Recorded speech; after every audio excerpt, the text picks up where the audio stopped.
কাঁঠাল খেয়ে কাঁঠালের খোসাগুলো ফেলে দিচ্ছেন? কখনোর জন্যই ফেলবেন না।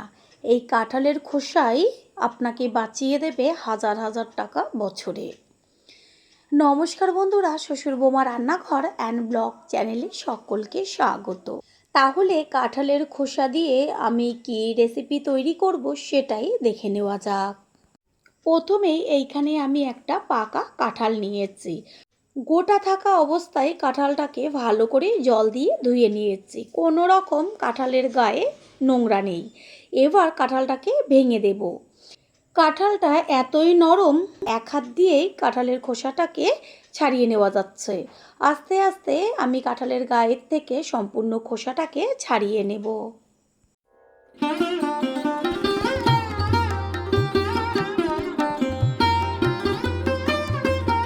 খোসা কিছুটা ছাড়িয়ে নেওয়ার পরে এবার ভেতর থেকে আমি কাঁঠালের রোয়াগুলোকে বার করে নিচ্ছি। এইভাবে কাঁঠালের গায়ের থেকে খোসাগুলোকে ছাড়িয়ে তারপর ভেতর থেকে রোয়াগুলোকে বার করে নিয়ে ফিরে আসছি।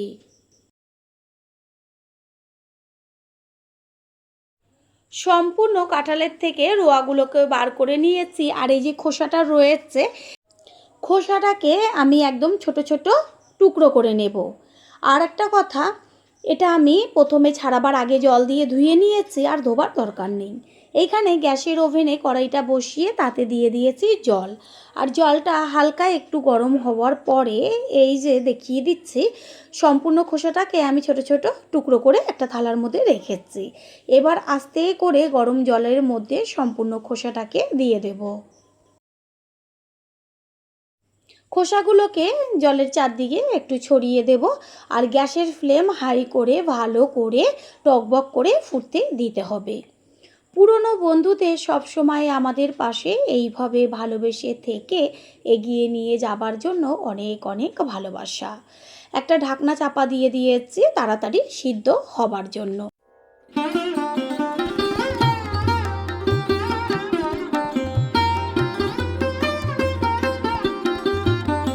ঠিক এইভাবে গ্যাসের ফ্লেম হাই টু মিডিয়ামে দিয়ে 5 থেকে 6 মিনিট মতন ফুটিয়ে নিতে হবে।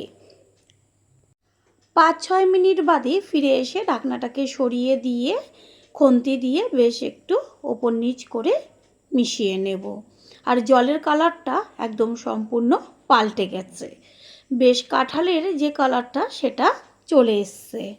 এটা হয়ে গেছে। গ্যাস অফ করে দিয়ে এবার খোসাটাকে ফেলে জলটাকে একটা পাত্রে আমি তুলে রেখেছি। ছাঁকনি দিয়ে ছেঁকে নিয়েছি জলটা। আর এই দিকে একটা বাটির মধ্যে ঠান্ডা জল দিয়ে তার মধ্যে দিয়ে দিচ্ছি 1 চা চামচ পরিমাণ কর্নফ্লাওয়ার। বেশি একদম দেওয়ার প্রয়োজন নেই। আর কর্নফ্লাওয়ারটা যখন গুলবেন ঠান্ডা জল অবশ্যই ব্যবহার করবেন। ভালো করে চামচের সাহায্যে আমি এটাকে মিশিয়ে নিচ্ছি।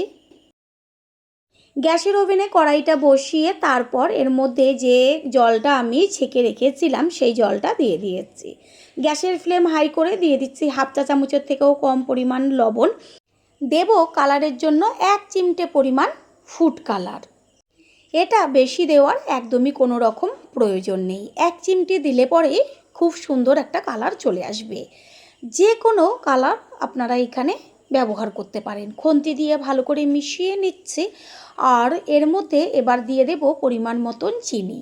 যে যেমন চিনিটা খাবেন সেই অনুযায়ী চিনিটা ব্যবহার করবেন। চিনিটাকে খুন্তি দিয়ে ভালো করে মিশিয়ে নিয়ে গ্যাসের ফ্লেম হাই করে দিয়েছি। ঠিক এইভাবে জাল দিয়ে নিতে হবে। প্রথমবার যারা আমাদের চ্যানেল ভিজিট করছেন তাদের আন্তরিক শুভেচ্ছা ও অনেক ভালোবাসা। আমাদের রেসিপিগুলো যদি ভালো লেগে থাকে সাবস্ক্রাইব করে দেওয়ার অনুরোধ রইল ও পাশে থাকা বেল আইকনে ক্লিক করলে পরবর্তী ভিডিওগুলো সবার আগে আপনাদের কাছে পৌঁছে যাবে। এটা 4 থেকে 5 মিনিট মতন জাল দিয়ে নেওয়ার পরে ওই যে কর্নফ্লাওয়ারটা জলে গুলে রেখেছিলাম সেটাকে এর মধ্যে দিয়ে দিলাম। আর দেওয়ার সাথে সাথে কত সুন্দর একদম একটা ঘন হয়ে আসছে। বন্ধুরা, আপনারা যেইখান থেকে রেসিপিটি দেখছেন অবশ্যই কমেন্টের মাধ্যমে জানাবেন। আপনাদের ধন্যবাদ জানাতে পারলে সত্যিই আমরা ভীষণ ভীষণ আনন্দিত হব। কত সুন্দর একদম ঘন হয়ে আসছে। আমি বারবার বলবো কাঁঠালের খোসা ফেলে না দিয়ে ঠিক এইভাবে রেসিপি তৈরি করে সারা বছর সংরক্ষণ করে খেতে পারবেন। আমি এটা কি তৈরি করছি সেটা শেষ পর্যন্ত না দেখলে বুঝতে পারবেন না।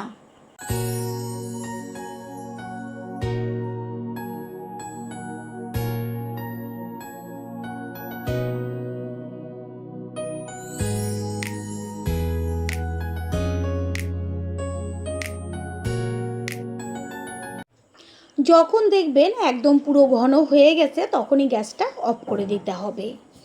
বাচ্চারা যদি এরকম একটা টিফিন পায় তাহলে অন্য আর কিছু খেতেই চাইবে না।